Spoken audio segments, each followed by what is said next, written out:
जय श्री गणेश दोस्तों।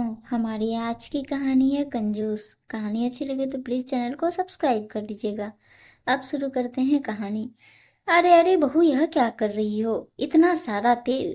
सीमा देवी जैसे ही देखती है कि उनकी बहू काजल सब्जी बनाने के लिए कढ़ाई में तेल डाल रही है, वह भागती हुई आती है और बहू को रोकते हुए कहती है, अरे बहू, यह क्या है? इतना सारा तेल है।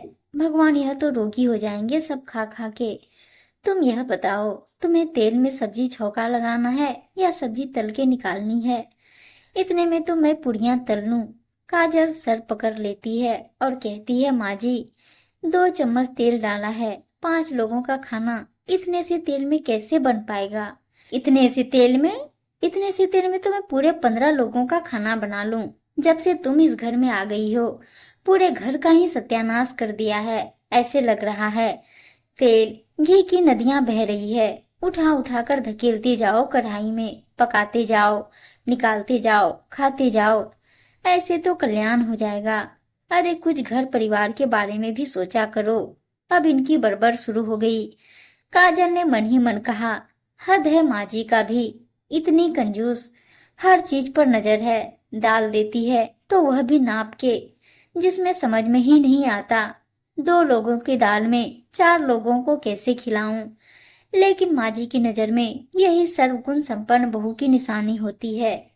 2 आलू में 4 का खाना बना लो, एक रोटी बचने ना पाए। एक रोटी कम हो जाए चलेगा, ज्यादा ना होने पाए। इतनी कंजूसी हद कर दिया है माँ जी ने।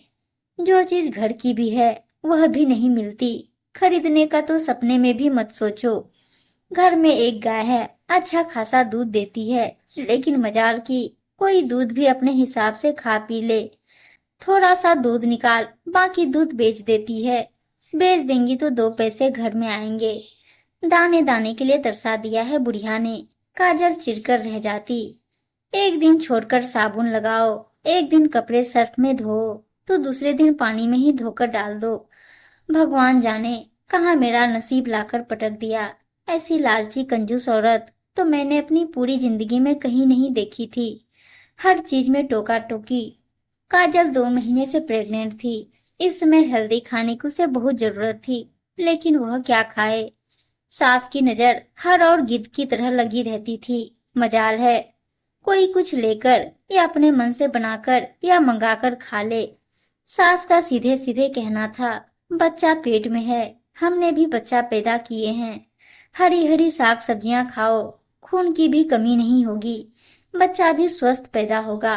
माना आपकी बात सही है, लेकिन कब तक कोई आपके खेतों से लाए हुए बथुआ और पालक को खाएगा? 1 दिन, 2 दिन, 10 दिन, 1 महीना, 2 महीना, 9 महीने तो नहीं खाया जा सकता यह सब चीज। काजल अगर कभी अपनी सास से कहती, माँ जी, चटपटा खाने का मन कर रहा है, बना लूं क्या?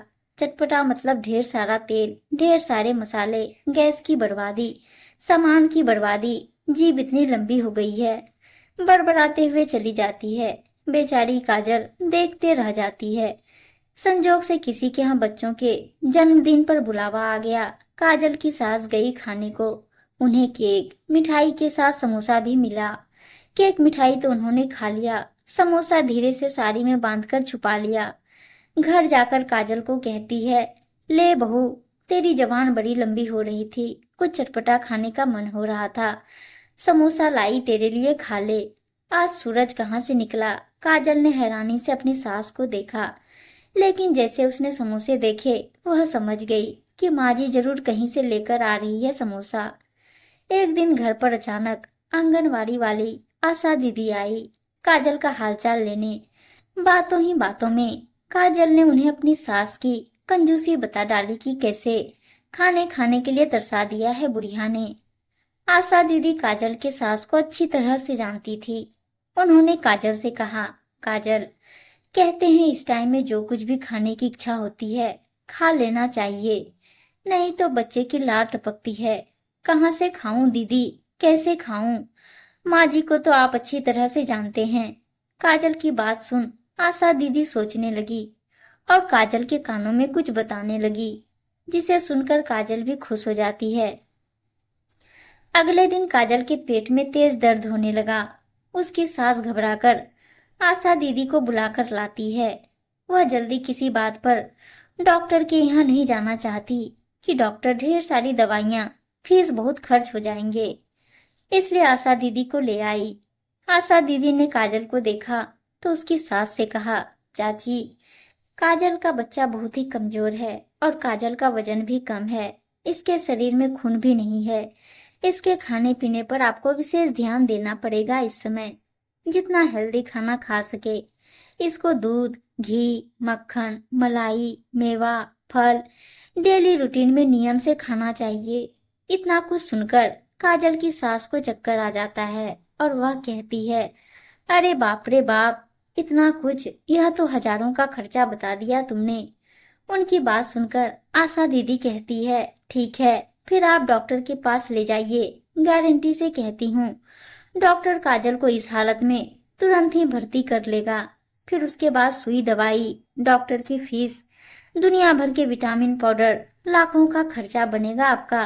देख लो आप, फिर हजारों का खर्चा देखना है या लाखों का। दिमाग घूम गया काजल की सास का। लाखों का खर्चा उनकी आंखों के आगे। अस्पताल में भर्ती काजल, उसके लिए रखे फल, बड़ी बड़ी टॉनिक की शीशी, पाउडर, दवाइयों का ढेर, डॉक्टर का खर्च, आने जाने का खर्चा, सब कुछ नाचने लगा।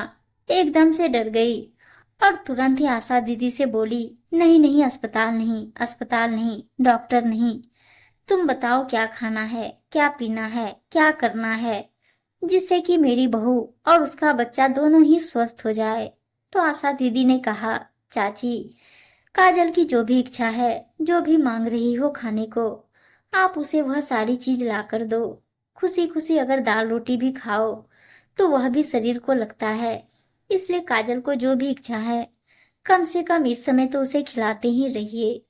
तुरंत ही काजल की सास काजल से कहती है, बहू एक काम कर, तू आज से बल्कि अभी से तेरी जो भी इच्छा है, जो भी मन हो रहा है, बनाकर खा ले, मंगा कर खा ले या मुझसे कह दे।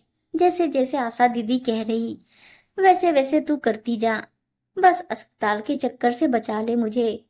अपनी सास को इतना डरा हुआ देख काजल अंदर ही अंदर हंस पड़ती है। धीरे से मुस्कुराते हुए वह आशा दीदी को देखती है। आशा दीदी भी काजल को तिरछी नजरों से देख मुस्कुराने लगती है।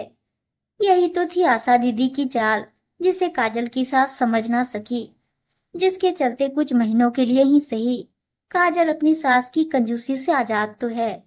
उम्मीद है दोस्तों कहानी अच्छी लगी होगी, और अच्छी अच्छी कहानियां सुनने के लिए चैनल को सब्सक्राइब और वीडियो को लाइक शेयर जरूर कर दीजिएगा। धन्यवाद दोस्तों।